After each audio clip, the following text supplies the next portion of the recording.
될 줄로 믿습니다. 자, 마태복음 5장 한번 읽겠습니다. 마태복음 5장 9장부터 읽겠습니다. 9장. 오늘 우리에게 주시는 말씀은 초림과 재림에 대해서 은혜를 나누겠습니다. 자, 9장 9절부터 한번 읽겠습니다. 9절 시작. 예수께서 거기서 떠나 지나가시다가 마테라 사람이 세관에 앉은 것을 모시고 이르시되 나를 쫓으라 하시니 일어나 쫓으니라.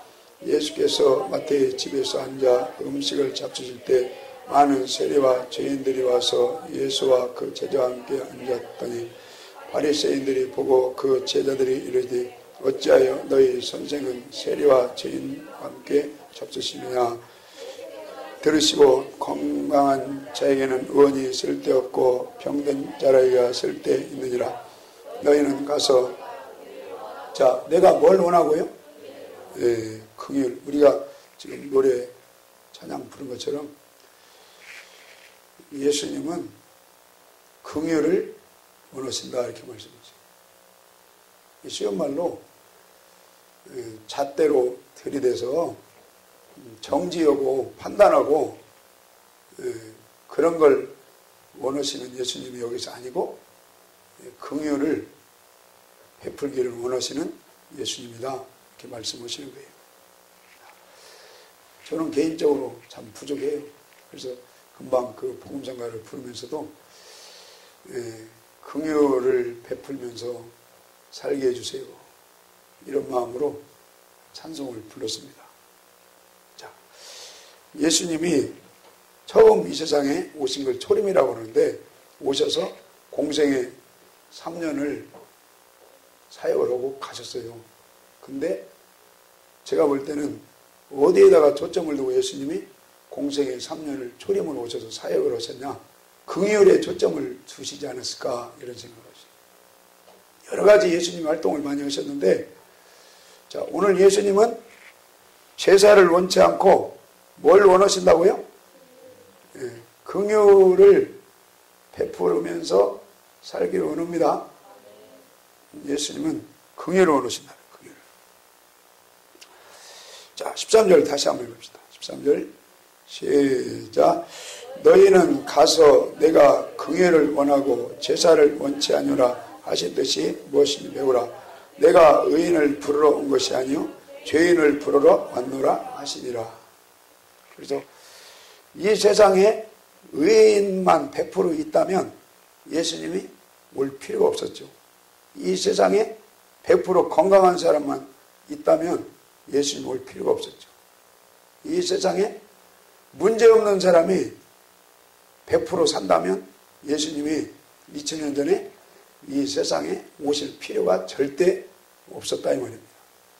그러나 이 세상은 죄인도 많고 문제 있는 사람도 많고 또 긍휼이 필요한 사람도 많기 때문에 예수님이 2000년 전에 오셔서 제사를 원치 않고 긍휼을 베풀기를 원하셨다 이렇게 말씀하신다 이렇게 생각이 듭니다. 자, 그래서 오늘도 주님의 긍휼함 속에 들어가시기를 원합니다. 자, 마태복음이니까 마태복음 20장 보겠습니다. 20장은 일명 품꾼의 비유라고 그러죠. 주인 뭡니까? 이러는 사람들이 새벽부터 인력시장에 가야 팔려가요. 지금 그런 내용 비유 같아요. 하루 일당을 벌으려면 새벽부터 인력시장에 가서 팔려가야 품삯을 받아요. 그런데 여기에 보니까 새벽에 팔려간 사람도 있고 그 다음에 3절에 보면 제3시 그 다음에 5절에 6시, 9시 6절에 11시 이렇게 아침 9시, 12시, 오후 3시 그 다음에 오후 5시에 팔려가는 사람이 다 다르네요. 근데 오후 5시에도 팔려가요. 오후 5시에도. 자, 7절 한번 봅시다. 7절 시작. 가로되 너는 어찌하여 종일토록 놀고 여기 섰느냐. 가로되 우리를 품꾼으로 자, 뭐니가 없어요? 데려가는 사람이 없다는 거죠. 오후 5시까지 기다렸는데도 하루 일당 벌어야 먹고 사는데 안 데려가는 거예요. 새벽에 데려간 사람도 있고 9시에 데려간 사람, 12시에 데려간 사람, 오후 3시에 데려간 사람. 근데 5시가 됐는데도 하여튼 끈기 있는 것 같아요, 이 사람. 나 같으면 안 팔리면 그냥 바로 갔을 것 같은데 5시까지 이제 기다렸네. 그래서 5시에 팔려가는 그런 내용이지. 5시에 가면 6시까지밖에 일을 안 나봐요. 1시간밖에 일을 못 하는데도 어쨌든 5시에 돼서 다행히 팔려가는 거예요. 인력시장에서. 그런 뭐 내용과 같은 것 같아요. 그런데 왜 너 여기 지금까지 그러고 있냐 그랬더니 쓰는 사람이 없다는 거예요. 쓰는 사람이. 요즘으로 말하면 직장으로 말하면 어디 데려가는 사람이 없다는 거예요. 데려가는 사람. 대기업에서도 안 데려가고 뭐 어디 공사에도 안 데려가고 공무원에서도 안 데려가고 어디 큰 회사 심지어는 뭐 데려가는 데가 없다는 거예요. 데려가는 데가. 쓰는 사람이 없다. 쓰는 사람. 근데도 이 보잘것없는 인생을 주님께서 1시간밖에 이럴 시간이 없는데도 데려간다 이거. 데려가서 쓰고 품삯을 준다 이거죠. 자, 그러니까 주님은 이렇게 여러분, 저와 여러분에게 오늘도 뭘 베풀기를 원하시는 주님으로 생각할 수 있어요? 그러니까 주직을 못했어도 어디 데려가는 사람이 없어도 여러분 주님을 의지하면 주님이 저와 여러분을 긍휼을 베풀어 주시고 쓰실 걸 믿으십시다. 그런 주님이시라는 거죠. 자, 그 다음에요. 요한복음 20장 읽읍시다. 요한복음 5장 읽을까요? 5장. 요즘은 잘난 놈들만 철새하는 세상이다 뭐 그런 말이 있죠. 근데 주님께서는 못났어도 오늘 주님을 믿음으로 의지하시면 우리를 축복하시고 사용하시고 긍휼을 베풀어 주시는 주님인 걸 믿으십시다.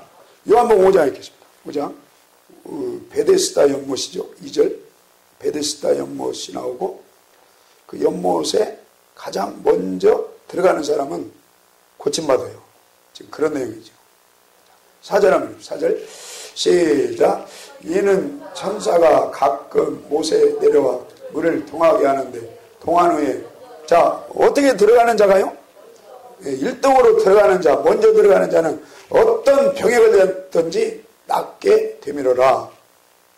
거기 38년 된 병자가 있더라. 예수께서 그 누운 것을 보시고 병이 벌써 오랜 줄 아시고 이르시되 내가 낫고자 하느냐. 7절 병자가 대답하되 주여 물이 동할 때 나를 못에 넣어줄 사람 내가 가는 동안에 다른 사람이 먼저 내려가나이다. 그러니까 이 사람은 38년 동안 꿈쩍을 수 없는 사람이에요. 근데 이 베데스다 연못은 어떤 자가 치료를 받냐? 1등으로 들어가면 치료받아요. 이게 꿈쩍도 못하는 사람은 절대 1등으로 못에 들어가서 고침받을 방법은 없어요. 하나님이 개입해야죠. 근데 이때 누가 나타나셔서 일어나라고 그래요? 예수님. 주님께서 야 너는 인간적으로 볼 때 절대 고침받을 수 없다. 1등만 고침받는다. 1등으로 연못에 들어가야 고침받는데 너는 내가 아니고는 절대로 고침받을 수 없다. 그래서 주님께서 이 38년 된 병자에게 나타나셔가지고 낫고자 하느냐? 아니, 당연히 낫고자 하죠. 그럼 일어나라 걸어가라 하니까 벌떡 일어나서 걸어갔죠. 자, 여러분 1등만 성공하는 세상 속에서 여러분 꼴찌라도 주님을 의지하면 고침받을 줄로 믿습니다.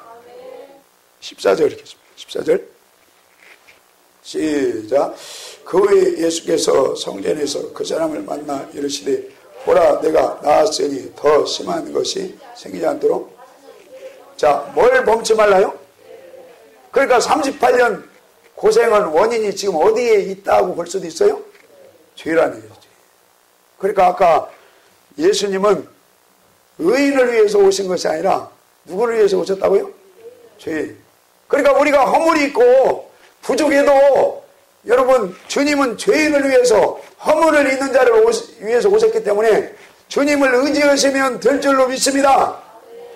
그러니까 바울서신에 보면 데살로니가 그 전후서를 보면요, 주님 앞에 주님이 강림할 때, 주님이 다시 오실 때, 주님이 구름 타고 오실 때, 주님이 강림할 때 영과 혼과 몸이 어떻게 되길 원해요? 흠없이. 그러니까 하나님 말씀은요, 그렇게 흠없기를 원하는 말씀도 있지만, 오늘 말씀과 같이 흠이 있어도, 죄가 있어도, 허물이 있어도, 부족해도 주님을 의지하면 주님께서 저와 여러분을 손대주시고, 위로해 주시고, 낫게 해주시고, 싸매 주시는 주님인 것도 믿으시기를 전합니다. 항상 오늘 너 완전하냐? 너 흠이 없냐? 그럼 얼마나 때로는 부족한 사람이 힘들겠어요. 그러나 여러분, 주님 오실 때는 흠도 없이 점도 없이 담대하게 서기를 바랍니다. 그러니까 조림으로 오신 주님은 흠이 있어도 괜찮다, 점이 있어도 괜찮다, 죄가 있어도 괜찮다, 문제가 있어도 괜찮다, 병들었어도 괜찮다. 주님을 의지할 때 주님께서 저와 여러분에게 긍휼과 자비와 은혜를 베풀어 주시는 주님인 걸 믿고, 오늘도 주님을 여러분 믿음으로 의지하기를 원합니다. 그 다음에 마태복음, 요한복음 8장 읽겠습니다. 요한복음 8장. 자, 요한복음 8장은 어떤 여인이에요? 현장에서 가늠하다 그 뭡니까? 바리새인 서기관들에 잡혀온 여인이죠. 8장 3절 한번 읽읍시다. 시작. 서기관들과 바리새인들이 간음 중에 잡힌 여자들을 끌고 와서 가운데 세우고 예수께 말하되, 선생이여, 간음하다 현장에 잡혔나이다. 모세는 율법에 이러한 여자를 돌로 치라 명하였거니와 선생은 어떻게 말하겠냐. 자, 율법으로는 간음하면 어떻게 해야 돼요? 죽여야 돼요. 근데 이 율법사나 서기관 바리새인들은 오직 율법에 초점이죠. 그러니까 죽여야 된다. 근데 예수님 어떻게 했어요? 10절 시작. 예수께서 일어나사 여자 위에 아무도 없는 것을 보시고 이르시되, 여자여, 너를 고소하던 그들이 어디 있느냐? 대답하되 죄 없나이다. 예수께서 가라사대, 나도 너를, 자, 뭐지 아니에요? 예, 하나님이신 예수님도 용서한다는 거죠. 정죄 않는다는 거죠. 그러니까 우리가 신앙생활할 때 여러분, 율법도 필요하지만 긍휼도 자비도 여러분 필요하다는 걸 믿으십시다. 이 여인 율법을 어겼기 때문에, 십계명에는 간음하지 말라, 그 율법을 어겼기 때문에 구약의 모세의 율법, 그것을 몇 번째 언약이라고 그래요? 첫 번째 언약. 그 언약에 머물러 있을 때는 돌로 쳐 죽여야 돼요.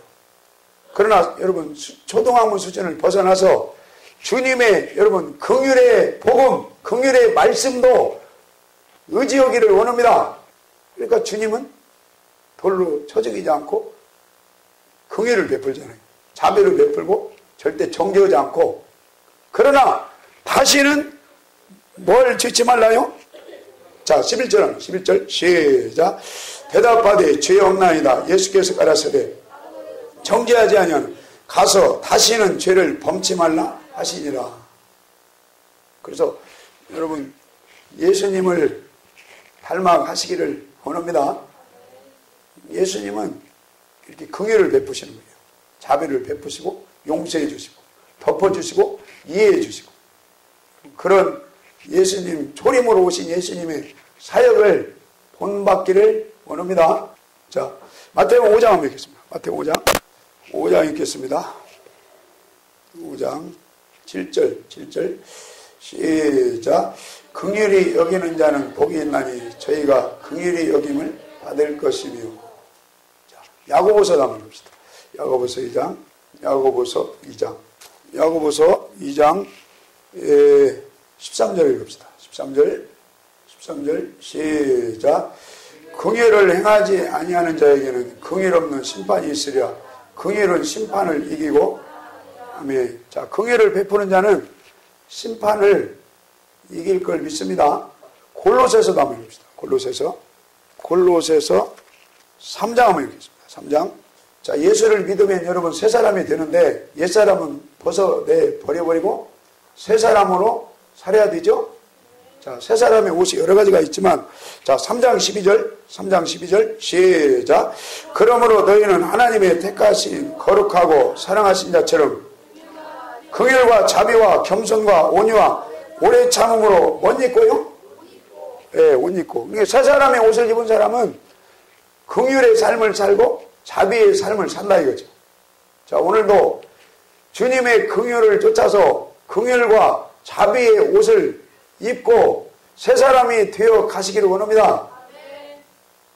예, 자, 마태복음 14장 한번 읽겠습니다. 14장. 마태복음 14장. 그래서 예수님의 그 사역은 제가 이렇게 성경을 읽어볼 때 모든 사역의 초점이 이 긍휼의 사역의 초점이 있다. 자비의 사역의 초점이 있다.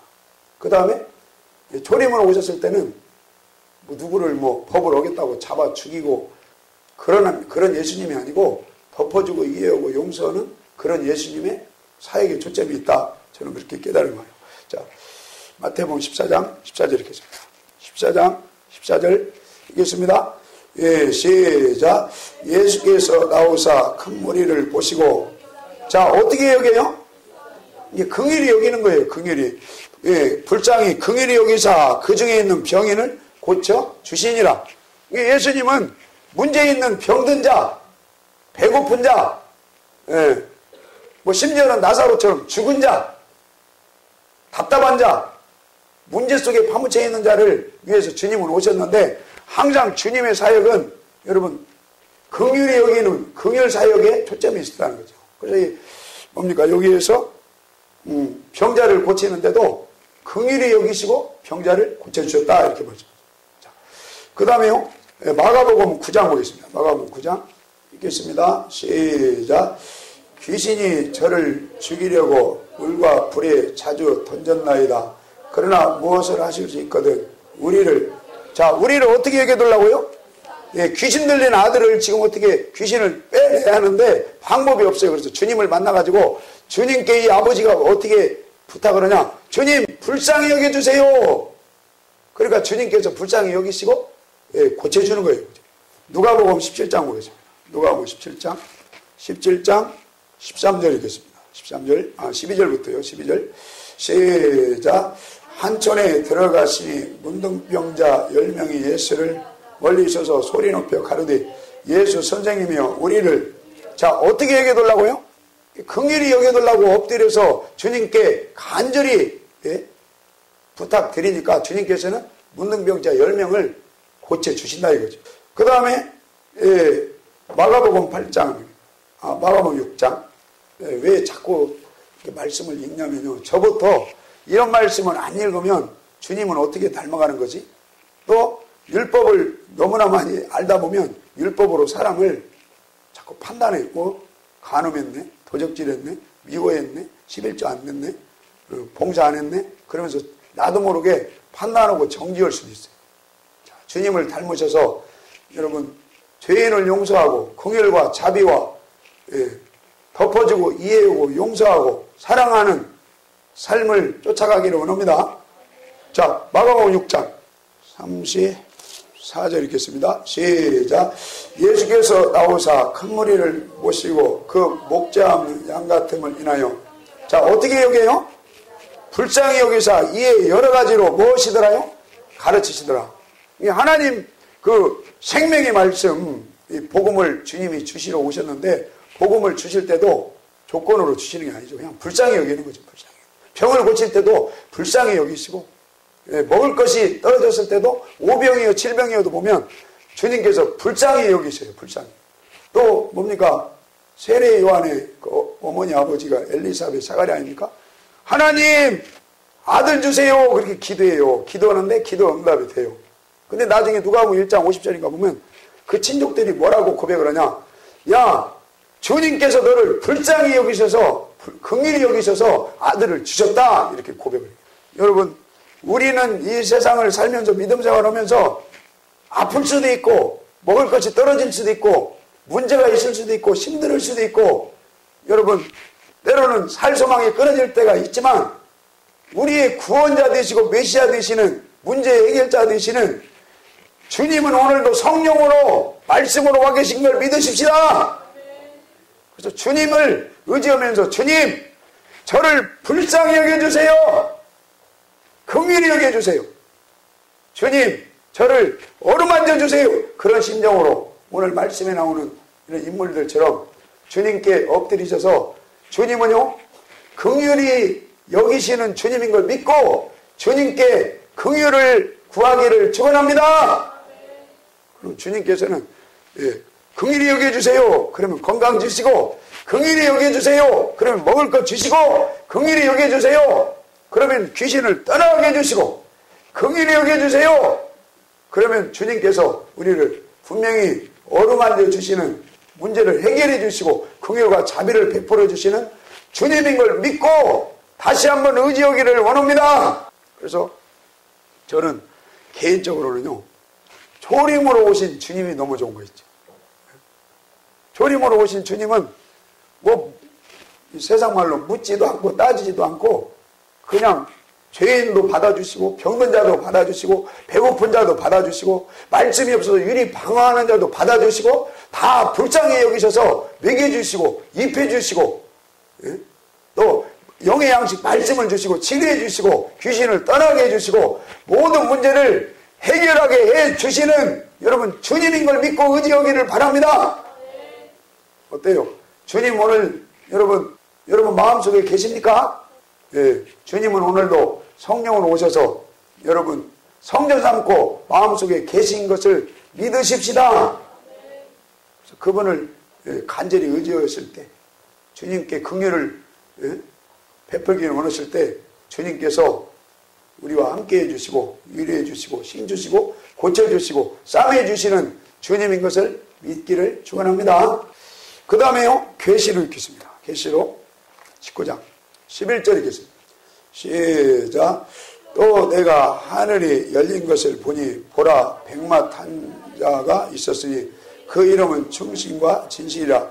그가 뭘로 판단해요?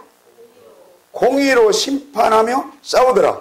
그러니까 초림으로 오신 주님은요 무조건 덮어주고 이해하고 용서하고 다 여러분 긍휼을 베풀어 주세요. 그러나 재림주로 오시는 주님은 뭘로 오세요? 공의로 오십니다. 공의로 오세요. 자 다시요 14절 13, 14절 시작. 또 그가 피 뿌린 옷을 입었는데 그의 이름은 하나님의 말씀이라 칭하더라. 하늘에 있는 군대들이 있고 깨끗한 세마포를 입고 백마를 타고 그를 따르더라. 그 입에서 이한 검이 나오니 아멘. 자 검이 뭐예요? 말씀이죠. 말씀. 자 여러분 주님이 다시 오실 때는 말씀으로 오십니다. 그래서 주님이 오실 때까지 우리는 복음으로 거듭나야 되고 여러분 복음으로 장성한 분량에 이르시고 말씀 있는 신자가 되기를 축원합니다. 다시 오실 때는 주님은 말씀을 들이대신다는 거예요. 말씀을 복음을 들이대세요. 그래서 주님이 다시 오실 때는 말씀 위에 여러분 굳게 서기를 축원합니다. 요한복음 찬송하고 있습니다. 저희에게 약속하신 말씀 위에서 영원토록 저를 소리 높여 주께 올리며 굳게 소리나며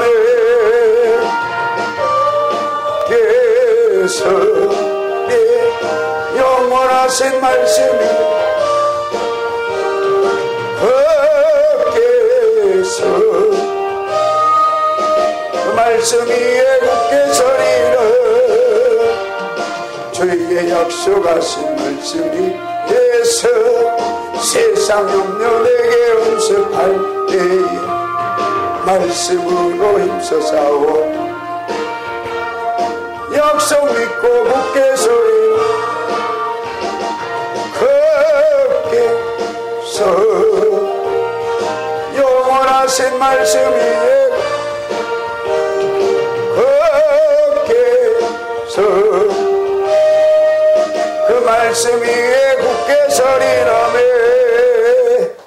여러분 뒤에 있는 십계명이 말씀이죠. 예수님은 긍휼의 예수님만 여러분 보지 마시고 말씀의 예수님도 보시기를 축원합니다. 이 하나님 말씀을 로마서 11장에 보면 하나님은 자비 하나님도 되시고 어미 하나님도 되신다고 그러죠. 한번 읽어봅시다. 로마서 11장. 그러니까 오늘 주일을 맞이하셔서 여러분 오늘 주님의 위로와 긍휼을 받으시고 그걸로 끝나면 안 되시고 위로도 받으시고 긍휼도 자비와 은총도 받으시고 그 다음에 여러분 말씀으로 굳게 서는 것도 필요한 주일이 되시기를 바랍니다. 어린아이처럼 항상 위로만 받으려고 안 돼요. 위로도 받으시고 장정한 분량에 이르면 위로 가운데에서 말씀에 굳게 서야 돼요. 굳게. 자, 로마서 11장. 자, 11장 22절 읽겠습니다. 11장 22절. 21절 22절 시작. 하나님이 원 가지들도 아끼지 아니하였은즉 너도 아끼지 아니하시. 그러므로 하나님의 무엇과요? 인자 긍휼과 자비와 그 말이야. 하나님의 긍휼과 자비와 어미를 보라. 넘어지는 자들에게는 어미가 있느니라. 그러니까 하나님은요 긍휼의 하나님도 되시고 때로는요 어미의 하나님도 되시는 걸 믿습니다. 양쪽 하나님을 다 우리가 이해를 하셔야 돼요. 하나님은 간음에도 무조건 이해하고 덮어주고 용서해 주신다. 그러면 주님 앞에 설 때는 계시록에 보면 간음하면 큰 환난 속에 던진다 까지 여러분 믿으시기 바랍니다. 양쪽을 보셔요. 살인하면 살인자도 용서해 줘요 주님은. 그러나 주님 앞에 설 때는 요한서신에 보면 주님이 강림할 때 요한서신에 강림이라는 말 나오죠. 강림할 때 담대해야 된다. 형제를 미워하지 말아야 된다. 미워하는 것도 살인이다. 그러면요 주님이 강림할 때 주님 앞에 못 선다. 그래서 여러분 하나님 말씀을 보는 눈이 넓어지시기를 바랍니다. 자, 그 다음에 요한복음 12장 읽겠습니다. 이렇게 어미의 말씀을 들으시면 좀 긴장되시는가요? 인생은요 이렇게 위로도 필요하고 때로는 긴장도 필요하신 거예요. 드라마를 보시면 항상 그 사극을 보면 아이들이 그러대. 그냥 좋다가도 갑자기 긴장하고 꼭 드라마 같아요 성경. 자, 요한복음 12장. 긴장도 하셔야 돼. 위로도 받으시고. 자, 요한복음 12장 읽겠습니다. 12장 48절 읽겠습니다. 48절 시작. 나를 저버리고 내 말을 받지 아니한 자를 심판할 리가 있으니 곧 나의 한 그 말이 마지막 날에 저를 심판하리라. 50절 시작. 나는 그의 명령이 영생인 줄 아노라. 그러니까 주님은 여러분 말씀의 검으로 오시는데 공의의 주님으로 오셔요. 공의의 주님으로. 그러니까 예수님이 조림으로 오셨을 때는 너무 편하고 좋아. 근데 다시 오실 때는요 간음한 여인 절대 긍휼 없습니다. 다시 오실 때는요 여러분 미워하면서 사는 사람은 긍휼 없습니다. 어떤 천국 지옥 책을 보니까 여자 목사 그분이 목회를 하면서 남편분을 미워했대요. 근데 그분이 지옥 떨어졌다 그런 그 간증집이 있더라고. 그러니까 여러분 주님 앞에 설 때는 미움을 물리쳐야 합니다. 주님 앞에 설 때는 가증한 걸 물리치셔야 돼요. 주님 앞에 설 때는 요즘 제가 이 추수감사 프랑카드를 왜 안 때리냐면 혹시 한 분이라도 좀 그 열매에 대해서 깨달음이 있기를 저도 마찬가지고 그래서 안 띄는 거예요. 어떤 분은 목사가 이렇게 일적지근해갖고 프랑카드 아니에요. 열매. 여러분 쉬운 말로 주님이 오실 때는 공의로 오시고 주님이 오실 때는 어미로 오시고 주님이 오실 때는 말씀을 들이댄다는 거예요. 인간의 힘으로는 말씀을 이룰 수가 없습니다. 거듭나셔야 말씀의 요구가 이루어집니다. 거듭나셔야 율례와 규례를 에스겔 36장 26절입니까? 하나님께서 행하게 도와주신다. 거듭나야 여러분 뒤에 있는 십계명 무시하면 안 돼요. 저 십계명 안 지키면요 버림당합니다. 할렐루야. 안식일을 법으로 지키는 거 말고 내 마음에 안식을 누리면서 안식일의 주인 예수님이 내 마음에 계시면서 주님 구원에 감사해서 안식일날 예배를 안 드리는데 어떻게 천국 가요? 그거 있을 수가 없죠. 왜 그러냐면 에스겔서에 보면 이스라엘 민족이 광야에서 왜 버림당해요? 안식일을 더럽혔다. 쉬운 말로 안식일을 안 지켰다는 거예요. 복음을 제대로 안 받아들여서 거듭나지 않아서 갈렙처럼 마음이 달라야 하는데 마음이 새로워야 하는데 영이 민수기 14장 영이 달라야 하는데 거듭나지 않아서 그 율법을 용어로 이루어드리는 삶을 안 살았다는 거죠. 안식일을 무시한 거예요. 믿음이 있으면 안식일을 여러분 기쁨으로 하나님께 영광 돌릴 것을 믿습니다. 믿음이 없는 사람은 안식일 못 지키는 거예요.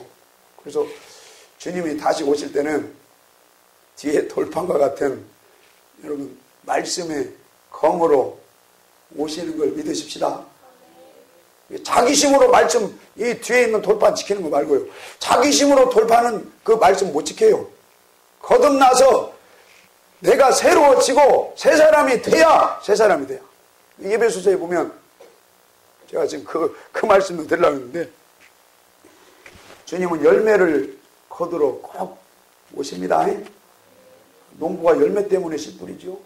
주님도 왜 긍휼을 베풀어요? 왜 긍휼의 씨를 뿌려요? 왜 복음의 씨를 뿌려요?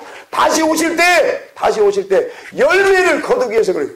그래서 바울 서신에도 보면 예배소서에 초점이 여러 가지가 있어요. 근데 저는 예배소 5장 8절, 9절, 10절인가 보면 어둠에 있지 말고 어디에 거해야 돼요? 빛에 거하면 진실되게 살고 착하게 살고 선하게 살고 빛에 어둠의 열매를 맺지 말고 빛의 열매를 맺으면서 살아라. 예, 그러면서 거기 가족 얘기도 나오고 직장 종과 상전 얘기도 나오고 그 다음에 부모 관계도 나오고 악한 영들 관계, 하나님 관계, 이웃 관계 다 나오죠. 그게 여러분 관계를 잘하고 사는 것이 빛의 열매가 맺는 삶의 모습인 것을 믿으십시다. 관계가 미안하지만 안 좋은 사람들은 빛의 열매가 없는 거예요. 하나님 관계도 좋아야 되고 사람 관계도 좋아야 되고 악의 영들 물리치는 관계도 좋아야 돼요. 자, 이게 빛의 열매를 맺으려면 어떻게 해야 돼요? 예배소 여러분 새 사람이 되셔야 합니다. 거듭나야 돼요. 모든 종교는 선을 쫓아가는 건데 그 선이 아니라니까요. 주님의 생명으로 거듭나시기를 원합니다. 주님의 생명이 있어야 돼요. 고린도후서 13장 5절에 생명이신 예수 그리스도가 너희 안에 계신 것을 알지 못하느냐? 생명이 너희 속에 없으면 너는 버리운 자다. 여러분 오늘도 거듭나셔서 생명이신 주님이 여러분 안에 계시는 걸 감사합시다. 새 사람이 될 때 빛의 열매를 맺으면서 산다 이거죠.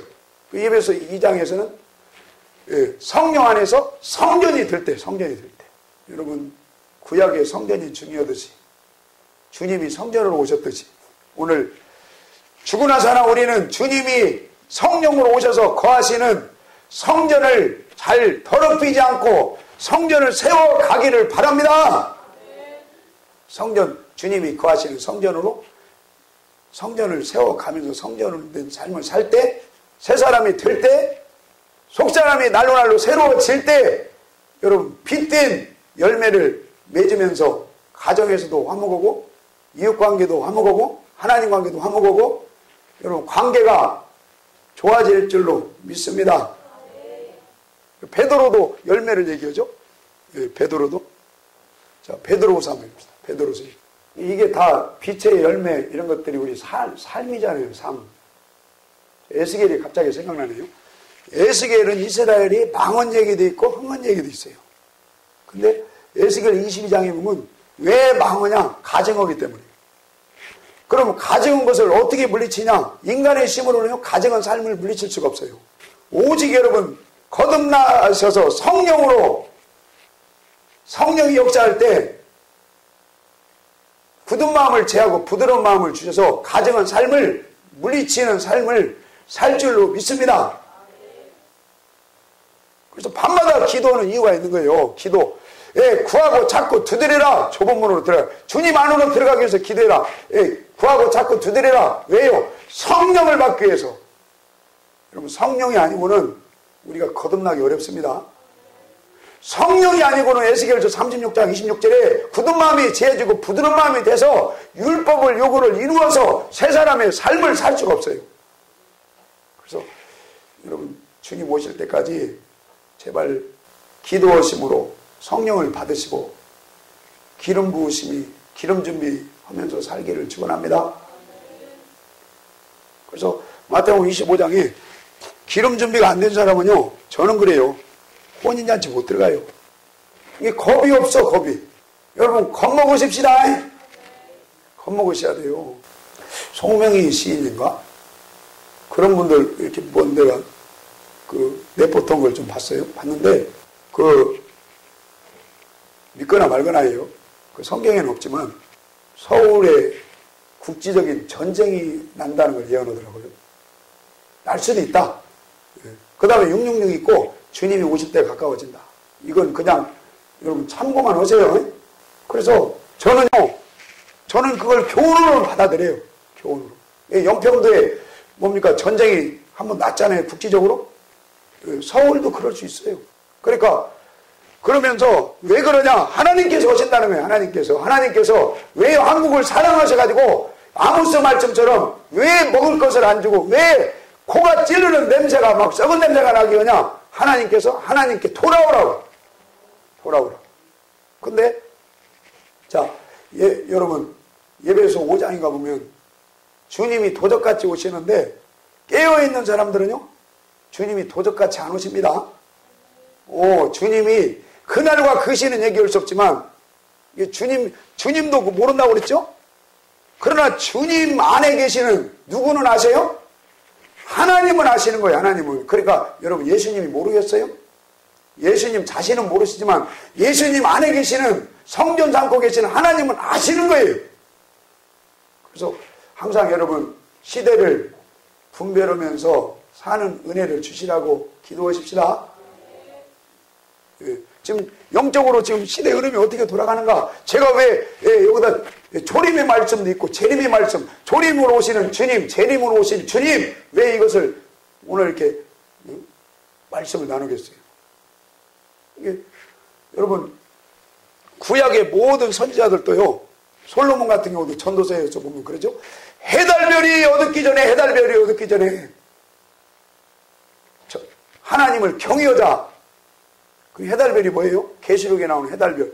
이 세상에 종말이 오기 전에 살아있을 때, 청년으로 살아있을 때 하나님을 잘 섬기고 하나님은 선악간에 심판하시는데 생명길 가자 이거죠. 생명길 가자. 다윗도 역대상 16장에 보면 주님이 오시는데 심판으로 오신다. 그래서요, 바울도 2000년 전에도요, 항상 데살로니가 전후서를 보면 주님 강림을 항상 설교했죠. 자, 오늘 사시는 저와 여러분, 재림제로 오시는 여러분, 다시 오실 주님을 맞이할 준비를 하면서 살기를 원합니다. 노아 때처럼 먹고 마시고 살고 뭐 사고 팔고 시집가고 장가하고 육체적인 삶에 머무르면 안 된다는 거죠. 항상 주님 재림제로 오시는 주님 언젠가는 오시고 아니면 우리가 이 세상을 떠나서 주님 앞에 서야 되는데 신부돼서 걸어간 신부돼서 빛된 열매를 맺으면서 주님 맞을 준비를 하면서 살 때 혼인잔치에 참여하고 여러분 첫째 발에 소망이 이루어지는 저와 여러분 되실 줄로 믿습니다. 그래서 자 베드로후서 읽어보세요. 주님은 오늘도 우리를 긍휼을 베푸시고 다 용서해주고 이해해 주시는 주님으로 오셨지만 다시 오실 때는 이런 말씀에 굳게 선 자, 열매를 맺은 자를 여러분 데리러 오시는 주님인 것도 믿으시기를 축원합니다. 자, 베드로후서 1장 읽고 마치겠습니다. 2장인가요? 1장 11절 1장 11절 읽겠습니다. 시작. 이같이 하면 우리 주 곧 영원한 나라에 들어감을 넉넉히 너희에게 주시리라. 뭐 어떻게 하면요? 이같이 하면. 거기에 보면은 7가지 열매가 있어요. 믿음의 덕을, 덕의 지식을, 지식의 절제의 경건을. 여러분, 이 경건의 열매를 안 맺어도 됩니까? 경건의 열매를 주님의 은혜로 맺고 살기를 바랍니다. 예, 거기 한번 읽읍시다. 열매. 자, 3절, 아니, 몇 절이에요? 5절, 시작. 이러므로 너희가 더욱 힘써 너희 믿음의 덕을, 덕의 지식을, 지식의 절제의 인내를, 인내의 경건을, 경건의 형제를, 형제의 사랑을 공급하라. 8절도 시작. 이런 것이 너에게 있어 흡족한 즉 너희로 우리 주 예수 그리스도를 알기에 게으르지 않고. 자, 뭐 없는 자가 되기를 원치 않는다고요?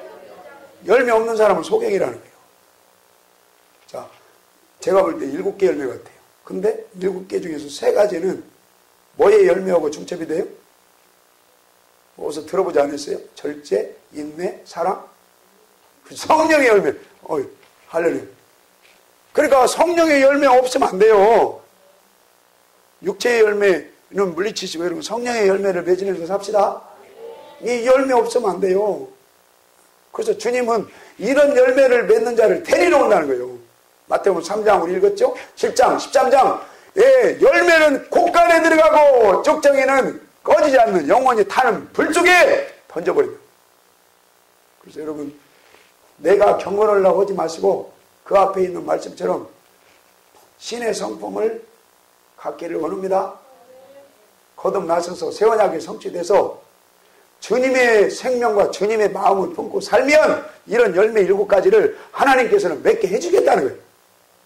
그래서 여기 경건의 열매 여러분 맺고 살기를 원합니다. 자, 2장 있죠?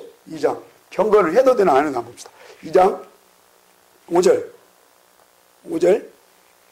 시작. 옛 세상을 용서치 아니하시고 오직 의를 전파하는 너와 그 7 식구를 보존하시고 경건한 자들의 세상에 홍수를 내리셨으며 소돔과 고모라. 아멘. 자, 소돔과 고모라도 더럽게 살으니까 하나님이 여러분 유황불로 심판했고 노아 때도 물로 심판하는데 삶이 어떻기 때문에 심판했어요? 경건치 않기 때문에. 그러니까 하나님께서는 베드로 사도를 통해서 주님은 긍휼의 주님이다. 그것만 거기에 머무르지 마시고 긍휼의 주님도 믿으시고 여러분 다시 오실 때는 공의의 주님, 말씀을 좀 세게 말씀을 들이대시는 주님, 말씀으로 심판하시는 주님, 열매를 말씀 위에 열매를 맺었냐 안 맺었냐를 여러분 따지시는 주님도 여러분 믿기를 축원합니다.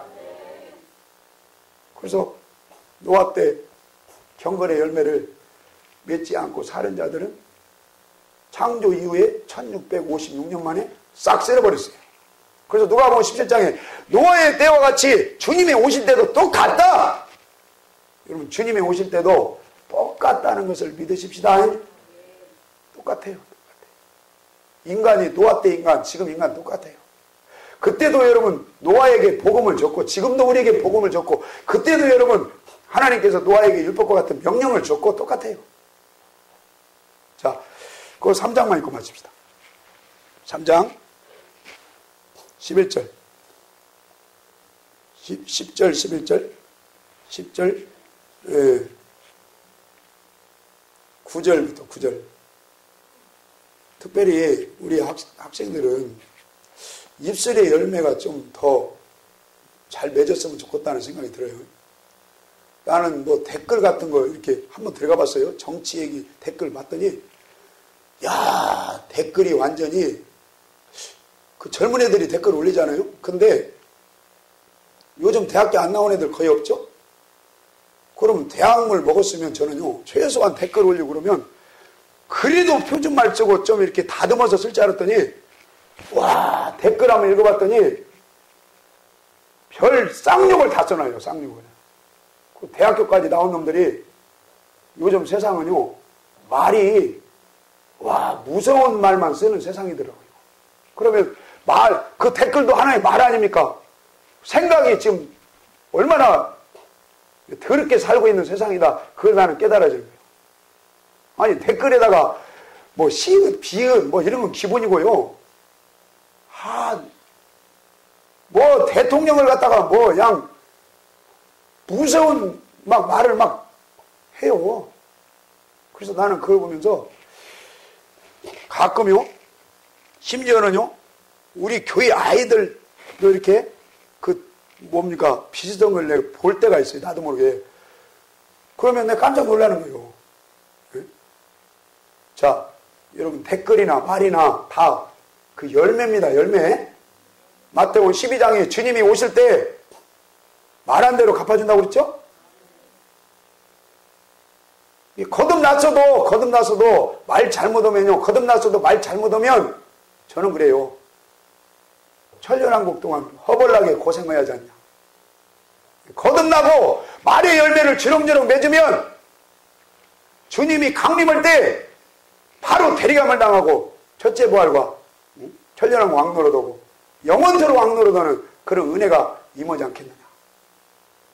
그래서 여러분, 말이나 일에나 다 예수의 이름, 주님의 마음으로 하기를 원합니다. 그래서 참 좀 표현을 좀 세게 해서 죄송한데요, 완전히 생각이 거시겠구나, 그런 생각이 드는 거예요. 자, 여기 있고 마칩니다. 3장 11절, 3장 9절부터요. 시작.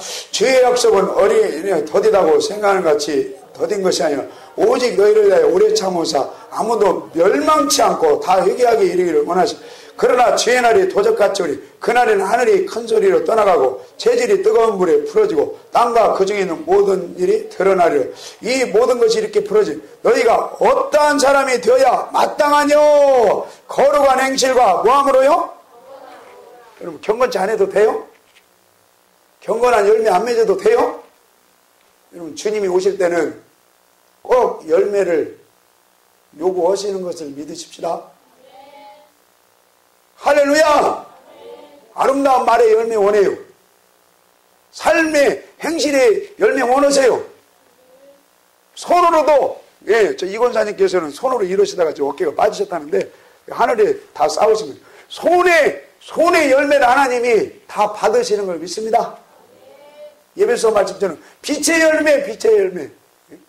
관계의 열매. 그 다음에 베드로서 여기 1장은 여러 가지 열매가 있는데 경건의 열매를 맺으시기를 바랍니다. 내가 맺는 게 아니에요. 거듭나면 돼요. 매일매일 성전 중심으로 살면 성령이 도와주시면 여러분 가정한 걸 물리쳐 주십니다. 기도하셔야 돼요. 그래서 기도를 우습게 하면 안 돼요. 구하라, 찾으라, 두드리라. 성령 준다. 성령이 없이는 마음이 할례가 안 돼요. 성령이 없이는 에스겔 22장에 그 가증한 것 때문에 이스라엘이 망해요. 그 가증한 것을 어디에서 물리쳐줘요? 에스겔 36장 26절에 오직 성령으로, 하나님의 신으로, 하나님의 영으로 가증한 더러운 것을 물리쳐주세요. 그래서 저는요, 기도 오해 마세요. 기도하는 사람 하는 사람 하늘과 땅이에요. 그래서 오늘도 저는 악착같이 목사님들하고 산기도 가는 거예요. 그러니까 그 같이 기도하시는 목사님이 콩을 비닐봉지 한 봉다리 갖다 줬어요. 저보다 한 목회 30년은 선배인가요. 아니 그 어르신이 콩을 한 봉다리 갖다 주니까 찡어대요. 그러더니 또 대추를 한 봉다리 갖다. 나는 뭐 드릴 것이 있어야지. 그 요셉이가 일본 가서 말기름을 사갔더라고. 그 양반이 뒤꿈치가 엄청 막 갈라져서 안 좋더라고. 그걸 나는 그거밖에는 줄 것이 없어. 그래서 왜 그분이 나한테 그 조그마한 것이지만 가슴을 찡하게 선물을 하셨을까? 같이 기도하시면서 기도의 나눔, 성령의 나눔이 그 사모님이 저한테 기도하면서 목사님 살겠어요. 성령의 불이 왔어요. 어떻게 다 그 말씀 드리네요. 예, 성령의 불이 아니고는요, 여러분 세상을 못 이겨요. 목사님도요, 답답해 죽을 뻔했다는 거예요, 사모님이랑. 근데 이제는 같이 기도하니까 살겠다는 거예요. 쉬운 말로 마음이 열리고, 마음이 열리면 여러분 하늘문이 열려요. 하늘문이 열리면 하늘의 보호가 열리면 신명기 28장에 여러분 축복을 딱 먹으면서 살 수 있는 거예요. 자, 여러분 주님이 오실 때는 꼭 열매를 보십니다. 경건의 열매 보세요. 예. 또 절제의 열매도. 우리 학생들 저도 마찬가지예요. 절제를 하지 않으면요, 음란의 절제, 세상 이상한 거 절제를 여러분 하지 아니하면요, 고린도전서 9장 27절에 바울이 그러죠. 절제하지 아니하면 버림당할 수 있다 그러죠. 자, 여러분 성령의 열매도 열매 중에 하나가 절제가 들어가죠. 인간의 힘으로는 절제 못해요. 성령이 기도할 때 성령이 임해야 절제가 가능해요. 기도할 때 성령이 임해야 여러분 경건의 삶을 살 수가 있습니다. 그래서 우리는 항상 부족이기 때문에 기도할 수밖에 없어요. 그래서 여러분 조림으로 오신 주님, 오늘 우리에게 긍휼을 베풀어 주시는 걸 감사하시고요. 재림으로 오실 주님도 맞을 준비하십시다.